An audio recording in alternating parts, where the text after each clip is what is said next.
പശ്ചിമ ബംഗാളിൽ ബി.ജെ.പി. ആഹ്വാനം ചെയ്ത ബന്ദിനിടെ നിരവധി ബി.ജെ.പി. പ്രവർത്തകർ അറസ്റ്റിലായി എന്ന വാർത്ത വരുന്നു.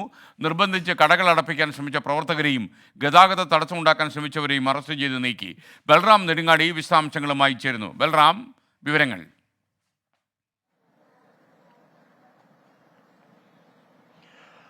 എസ്കെൻ, കഴിഞ്ഞ ദിവസം നഭന വളയൽ പ്രതിഷേധത്തിനിടെ വ്യാപക സംഘർഷമുണ്ടായതിനെ തുടർന്നാണ് ബി.ജെ.പി. ഇന്ന് ബംഗ്ലാ ബന്ദിന് ആഹ്വാനം ചെയ്തിരിക്കുന്നത്. എന്നാൽ ഈ ബന്ദ് പ്രഖ്യാപിച്ചതിന് തൊട്ടു പിന്നാലെ തന്നെ സർക്കാർ ഇതിനെതിരെ വിജ്ഞാപനം ഇറക്കിയിരുന്നു. തൃണമൂൽ കോൺഗ്രസ് ഇതിനെ എതിർത്ത് കൊണ്ട് രംഗത്തെത്തിയിരുന്നു. ഇന്ന് രാവിലെ 6 മണി മുതൽ ബന്ദ് ആരംഭിച്ച ആദ്യ 2 മണിക്കൂറിൽ കാര്യമായ സംഘർഷമുണ്ടായില്ല എങ്കിൽ ഇപ്പോൾ അതീവ സംഘർഷഭരിതമായ സാഹചര്യങ്ങളാണ് ബംഗാളിൽ പലയിടത്തും ഉണ്ടായിരിക്കുന്നത്. പല ഇടങ്ങളിലും റെയിൽവേ ട്രാക്കുകൾ ഉപരോധിച്ചുകൊണ്ടുള്ള പ്രതിഷേധം ഉണ്ടായിരിക്കുന്നു ബി.ജെ.പി. പ്രവർത്തകരുടെ ഭാഗത്തു നിന്നും. ഒപ്പം തന്നെ റോഡിൽ ടയറുകൾ കൂട്ടിയിട്ട് കത്തിച്ചുകൊണ്ട് ഗതാഗത തടസ്സമുണ്ടാക്കാനുള്ള നടപടികൾ ഉണ്ടായിരിക്കുന്നു.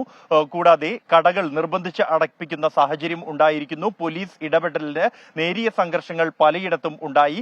നിരവധി ബി.ജെ.പി. പ്രവർത്തകരെ ഇതിനകം തന്നെ അറസ്റ്റ് ചെയ്തിട്ടുണ്ട്. അറസ്റ്റിലായവരിൽ 3 ബി.ജെ.പി. എം.എൽ.എമാരും ഉൾപ്പെടുന്നു. ബി.ജെ.പിയുടെ പ്രാദേശിക നേതാക്കൾ എം.എൽ.എമാരുടെയും നേതൃത്വത്തിലാണ് ഈ ബന്ദിന്റെ ഭാഗമായുള്ള കടകൾ അടപ്പിക്കൽ, ഗതാഗത തടസ്സപ്പെടുത്തൽ അടക്കമുള്ള നടപടികൾ പുരോഗമിക്കുന്നത്. സബ് അർബൻ ട്രെയിൻ ഗതാഗതത്തെ അതിരൂക്ഷമായി തന്നെ ഈ പ്രതിഷേധം ബാധിച്ചിരിക്കുന്നു എന്നുള്ളതാണ്. റെയിൽവേ ട്രാക്കുകൾ ബി.ജെ.പിയുടെ പ്രവർത്തകർ കയ്യേറിയതിനെ തുടർന്നാണ് ഇത്തരത്തിൽ ട്രെയിൻ ഗതാഗതം, സബ് അർബൻ ട്രെയിനുകളുടെ ഗതാഗതം തടസ്സപ്പെടുന്ന സാഹചര്യം ഉണ്ടായിരിക്കുന്നത്. പോലീസ് ഇവരെ അറസ്റ്റ് ചെയ്ത് നീക്കുന്ന നടപടികൾ പുരോഗമിക്കുകയാണ്. അതേസമയം കൊൽക്കത്തയിൽ ശക്തമായ സുരക്ഷാ ക്രമീകരണം ഒരുക്കാനുള്ള കർശന നിർദ്ദേശം നൽകിയിരിക്കുന്നു.